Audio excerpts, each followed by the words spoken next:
Good. Good. Go ahead. Any questions you guys have?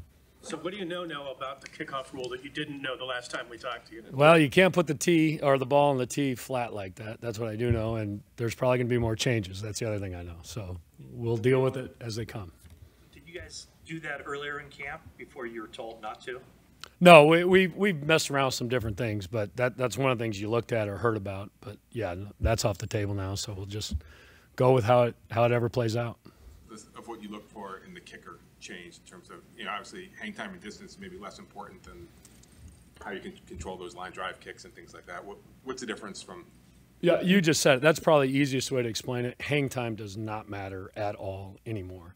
So placement, where you're going with it, or I think what a lot of things are going to happen, and we call them dirty balls, where once it hits the ground, that's when everyone can move. So whether it's that extreme or just more of a line drive, that's what I think is going to happen. So more target practice, basically, instead of hang time is out. Doesn't matter. And from what you've seen, good. Yeah, no, good. That's something he's been working on all summer, and he's been preparing for it, and that it just changes. Their whole lives, kickers have been told hang time #1 and placement, and now hang time's out, so it's really just placement. Have you done any research on defensive guys who have played soccer? We ask everybody, and you have to have a guy to do that. And I think with the position player, if you had one, there's just a lot that goes into it, through the game, if he's playing, if he gets sore. And, it's if you get outside the target line, if you get outside the 20, that's a pretty big penalty starting on the 40. So that's going to happen too with guys that don't kick every day, So we don't have a guy, but we'll see who does it. I'm sure you saw Debo lobbying for getting some kickoffs. So I'm sure that decision will be made by Kyle. But is there something to that where a guy powerful like that can hit the middle and only the kicker's going to be there? Yeah, I think there's a lot of things that nobody knows what it's going to look like. The one thing I do know, though, is you have to have returners that can get to the ball. Just with what I said about the kickers, when you take hang time out of it, it's going to start in simplest form to me as a kicker and returner game, because they're the only ones that can move until the ball either touches somebody or hits the ground. So right there, simplify that to me is like, okay, that's where it starts. So that's where the game starts to me. It looks like Moody broke the team down at the end of practice today. Yeah, Kyle brought him up there, yep. I'll say about that, and how has Moody performed? Moody's done a really nice job. It's always fun seeing guys in their second year come in the building when camp starts. I saw it in Jake. You see it in D. Winters. You see it in Graham. You see it in those guys. It's just a whole different feel where their body feels like, how comfortable they are. They know exactly what it looks like.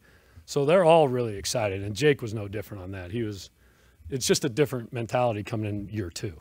Second year, Luder obviously had a mishap in the Super Bowl. How has you've seen him respond from that? And Luder's great. Luder is a great worker. He gets better every day. He was on PUP for a while last year, I think, so it took him longer to develop. But no, he's excellent. He works great. Love him. When you're looking at the punt returners, and you have Trent Taylor back there, who's very experienced. Is he more of a natural fielder of the punt than maybe Ricky Pearsall? He seems like he's learning how to do it. I would say Trent is just so good because so many reps he's had. The punt return is a thing of reps. So the more reps you see at the ball flight, the different nose, where the ball is going, and just fielding the ball. So Trent is excellent back there. He's done it for so long, so confident, so cool. And so it's really cool to get all those guys as many reps as we can and helping everybody. It's about just getting the reps. So that's where he looks really natural at it. You tried multiple combinations back there for kick returner. Are you still kind of working through what you're looking for, or is the idea that, hey, we may have multiple combinations that we use at various points this year? We're trying everyone there. Basically, every running back is back there. The receivers, we're trying everybody. And I think what I'm anticipating what it looks like, and I'd rather anticipate this way, is all the different kind of balls you're going to get. And I think when you can move returners around, again, the cat and mouse game, but also there's a lot, like you put Debo and Juice back there. They have a real instinctual piece about them. Like when like my job as a coach is to give them any tells we have, to let them know where we think the ball is going by alignment, by the kicker, by the wind, whatever it is. Give them that information so they can anticipate where the ball is going. But now there's some just internal instincts that really good football players have that I don't know if they can tell you why they felt something, but moving with the kicker as he comes. So it's all about fielding a ball clean. So if I'm on kickoff return, when we're doing kickoff return, if we can field the ball clean, we have all the advantage. There is no advantage for the kickoff team. It's zero. If on our kickoff team, as we're covering, if we can get the returner not catch it clean, that's the only advantage I see for a kickoff team. Or the hit the ground, go into the end zone, and now the ball's at the 20. So another dirty ball is the way we look at it. So that's where I see, and if it's not that, it's not that, but I want to start there. Juice in particular, just because they have so much experience, in the run game, like in the actual offense, is that almost how you have to view it? Is like, hey, there's an element here too if these guys are familiar in that way, in terms of like Debo running behind Juice or whatever.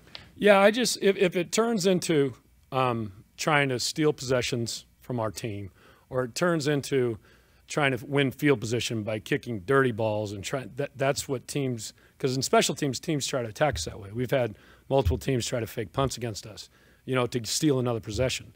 So going into that, I almost kind of look at it, you have to have your best players back there if that's what they're doing. And think of hands team. When we do a hands team at the end of a game, we have all our best players there. And the reason they're there is they're our best players. They have the instinct, the ability, whatever it is, the no hesitation, something told them to do something and they move on it. So that's kind of how we look at it. And we're trying a bunch of different guys there, see who has the skill set there. You talked to Chris Furster at all, just in terms of like blocking schemes, big picture on those returns? Absolutely, yeah. The kickoff return looks more like an offense or defensive play than a kickoff or a kickoff return. So all those principles, I think it's way more comparable on an offense and defense, how it's lined up. The difference is how we get there on a kickoff return is different than how offense and defense get there. But once you get engaged, all football rules are the same. So that's the thing we're trying to figure out is where are our eyes going, where's our helmet going, what is our steps, how are we getting there, how do we get to that spot, and then it's really just a football play. It's a offense defensive play where leverage, hand placement, footwork, eyes, physicality, all of it. So that's what we're trying to figure out, and we don't know what it looks like yet. Taking all that into account, in these three preseason games, are you going to get more out of this than you've gotten out of preseason in years? Absolutely. I can't wait for Thursday night to see what it looks like. So every preseason game, I don't think it's going to end until the end of the season. Think of, like I just compared it to an offensive defensive play, right? The fundamentals of football haven't changed all that much. We know all those answers. But, like, take Kyle's offense, right? The outside zone that he was running here in 17, there's probably a lot more wrinkles to it now. In fact, there is a lot more wrinkles to it now because they have so much history on it. They start scheming on it. You see what the defense is doing, and it evolves. No one has any information on this play. Zero. So as the plays happen, as schemes happen, as you see things and put what they're doing, what works with us, what we've already done, it's going to be constantly evolving until we get enough information on it. And then you can start moving. So it's going to be an adjustment all year. Talk to other special teams coaches around the league or guys in your position around the league being real inquisitive with one another about this to try to conquer this whole thing? Well, that question was asked in spring, and we had a couple big all special teams. I think we had 3 Zoom meetings. So it was really clear to everybody. I talked to a couple guys I know, and they were being quiet. I haven't talked to anybody. So the tape is going to be the work, You haven't seen this play live very much, right? You practiced this play, but as far as live reps of it, how many reps have we seen of it live? Whatever you call and practice live, whatever we can do, which is going to be different when it actually is tackling and when that's the difference, the speed. Like, we know how fast guys run down the field. In all the kickoffs I've ever coached and our players have ever run, we know exactly how fast the guys are.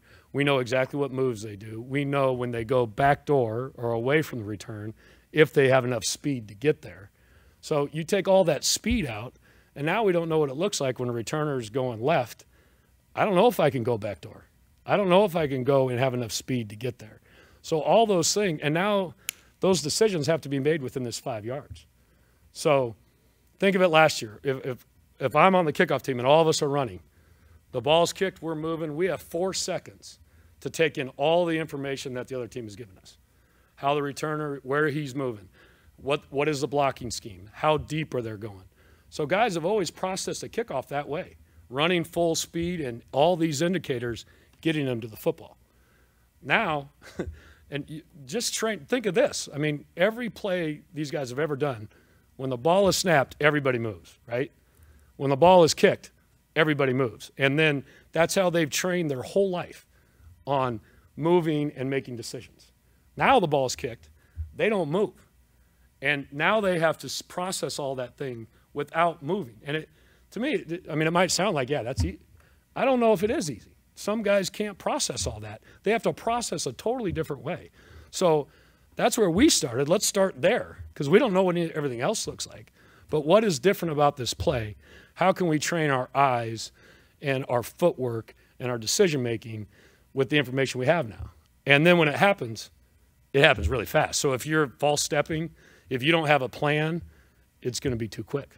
Two more guys. Can the athleticism of a long snapper of Tabor be something that can tip the scales at this point now? In terms of? Like the return, like they can be more involved. Like it's not something that, it doesn't appear that maybe the athleticism of a long snapper was as valued as maybe it is now when you're in this situation. Yeah, for punts, that's always going to be it. But for kickoffs, Pep would not be involved in that.